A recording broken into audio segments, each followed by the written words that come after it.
छत्रपती संभाजीनगर जिल्ह्यातील वैजापूर तालुक्यातून एक महत्त्वाची आणि मोठी बातमी समोर येत आहे।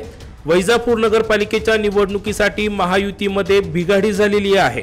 नगरपालिकेच्या निवडणुकीसाठी भाजप आणि शिवसेना हे आपल्या स्वबळावर लढणार असल्याचं निश्चित झालेलं आहे, अशी माहिती विश्वसनीय सूत्रांनी दिली आहे। दरम्यान दुसरीकडे आमदार रमेश बोरनारे हे आपले बंधू संजय बोरनारे यांना नगर अध्यक्ष पदाच्या निवडणुकीच्या रिंगणात उतरवणार असल्याची माहिती समोर आलेली असून आता यावर शिक्कामोर्तब देखील झाल्याची माहिती विश्वसनीय सूत्रांनी दिली आहे। तर दुसरीकडे भाजपाकडून डॉक्टर दिनेश परदेशी यांचं नाव देखील जवळपास निश्चित झाल्याची माहिती मिळते आहे। रमेश बोरनारे यांनी आता आपले बंधू संजय बोरनारे यांना निवडणुकीच्या रिंगणात उतरवलेलं आहे।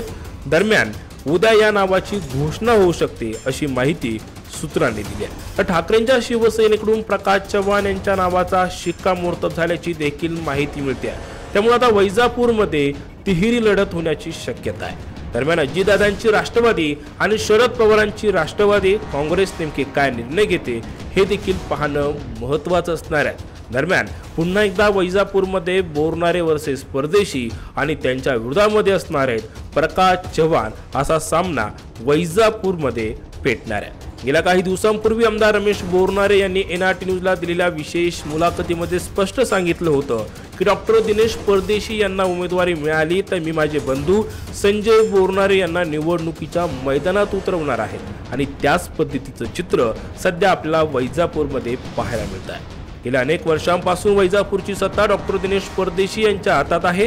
ही सत्ता काबीज करण्यासाठी रमेश बोरनारे आता आपली प्रतिष्ठा पणाला लावणार आहे। मात्र दुसरीकडे आपण जर पाहिलं तर दोघांच्या भांडणामध्ये तिसऱ्याचा फायदा होतो का हे देखील पाहणं महत्त्वाचं असणार आहे। त्यामुळे प्रकाश चव्हाण यांना सध्या वैजापूरमध्ये देखील मोठ्या प्रमाणामध्ये स्कोप असल्याचं चित्र दिसत आहे।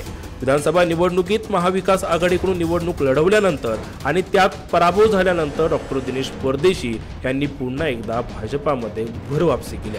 त्यामुळे भाजपाचा दुसरा गट परदेशींवर नाराज असल्यामुळे परदेशींना याचा मोठा धक्का बसू शकतो, असं चित्र सध्या वैजापूरमध्ये पाहायला मिळत आहे। दरम्यान दुसरा गट हा रमेश बोरनारेंना जाहीरपणे पाठिंबा देण्याची देखील शक्यता वर्तवली जाते। त्यामुळे आता वैजापूरमध्ये तिहेरी लढत होणार आहे यात मात्र शंका नाही आहे।